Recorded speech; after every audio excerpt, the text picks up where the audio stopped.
अस्सलाम वालेकुम जी, कैसे हैं आप सब। उम्मीद करती हूँ सब खैर खैरियत से होंगे। Welcome back to my channel. कबाब तो आपने बहुत बार बनाए होंगे, बहुत बार खाए होंगे, मगर आज मैं आपके साथ कच्चे कीमे के कबाब बनाने की एक ऐसी शानदार सी रेसिपी शेयर करूँगी जिसे खाकर आप तारीफ़ करने पर मजबूर हो जाएंगे। बहुत कम ऑयल में, बहुत कम वक्त में, बहुत कम मेहनत में ये बन के रेडी हो जाते हैं और अंदर से इस कदर सॉफ्ट जूसी मक्खन मलाई की तरह मुँह में घुल जाएंगे। जिन लोगों को ये शिकायत रहती है कि उनके कबाब ऑयल में जाके खुल जाते हैं, टूट जाते हैं, तो उनकी शिकायत भी आज दूर होने वाली है। तो फिर चलिए चलते हैं अपने किचन में और ढेर सारी टिप्स एंड ट्रिक्स के साथ कच्चे कीमे के कबाब की ये अमेजिंग और लजीज तरीन रेसिपी बनाना शुरू करते हैं। बिस्मिल्लाहिर्रहमानिर्रहीम।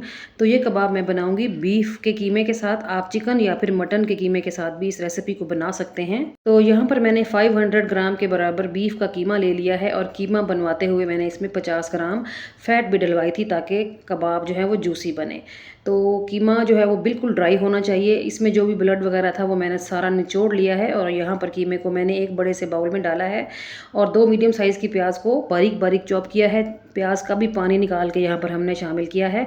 2 टेबलस्पून डालेंगे इसमें अदरक लहसुन की फ्रेश पेस्ट और साथ ही 1 चम्मच नमक, 1 चम्मच कुटी हुई लाल मिर्च, 1 चम्मच धनिया पाउडर, 1 चम्मच ज़ीरा पाउडर, आधा चम्मच काली मिर्च का पाउडर, आधा चम्मच हल्दी, 1 चम्मच इसमें गरम मसाला पाउडर डाला है, आधा चम्मच मैं इसमें डाल रही हूँ मीठा सोडा और 1 से 2 इसमें लीमू निचोड़ लेंगे। मीठा सोडा जो है कबाब को बहुत ही सॉफ्ट बनाएगा। अब इसमें बाइंडिंग पैदा करने के लिए मैं इसमें डालूंगी चने का आटा, जो कि मैंने 3 टेबलस्पून भर के लिया है।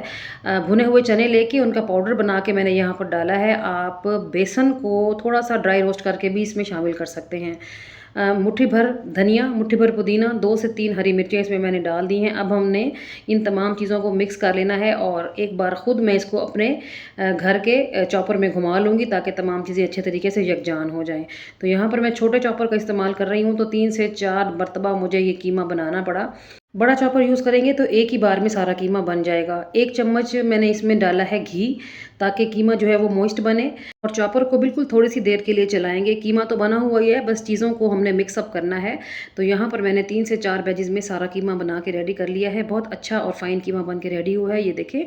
अब हम इसको थोड़ी सी देर के लिए ना दोबारा गूंद लेंगे ताकि और भी ये बिल्कुल प्लेन हो जाए, स्मूथ हो जाए, जो हमारे कबाब हैं वो बिल्कुल क्रैकलेस बने। ठीक है, तो अच्छे तरीके से जिस तरह हम घरों में आटा गूंदते हैं ना, उसी तरीके से आपने 3 से 4 मिनट इसको मुसलसल गूंद लेना है।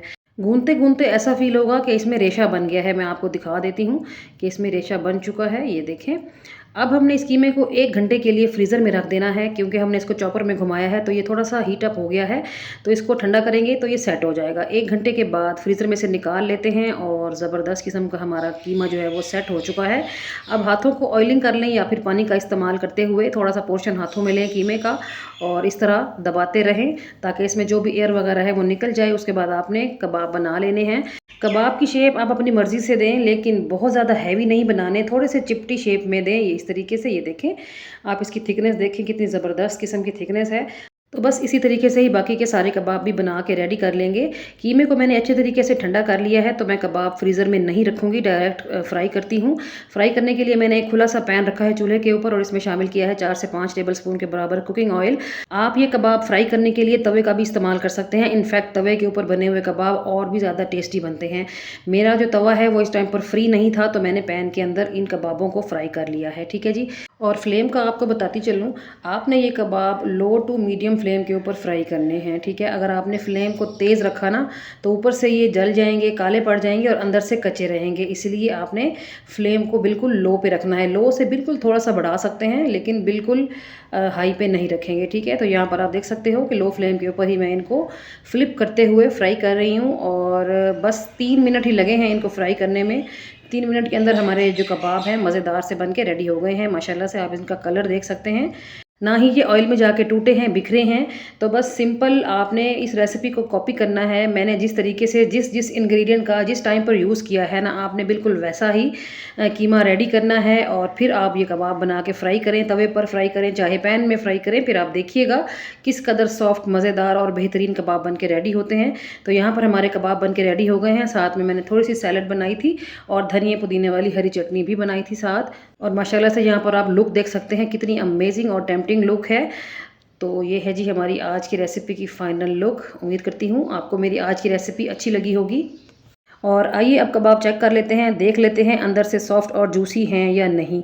सबसे पहले तो आप इसकी लुक चेक करें, इसका कलर देखें कितना शानदार और सुनहरा है।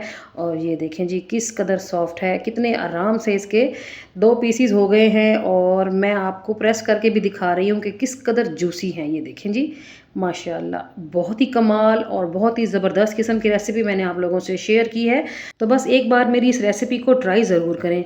मैं आपको शर्तिया कहती हूँ कि आप एक बार बनाएंगे तो फिर आप बार बार बनाने पर मजबूर हो जाएंगे, क्योंकि टेस्ट में इस रेसिपी का कोई जवाब ही नहीं है।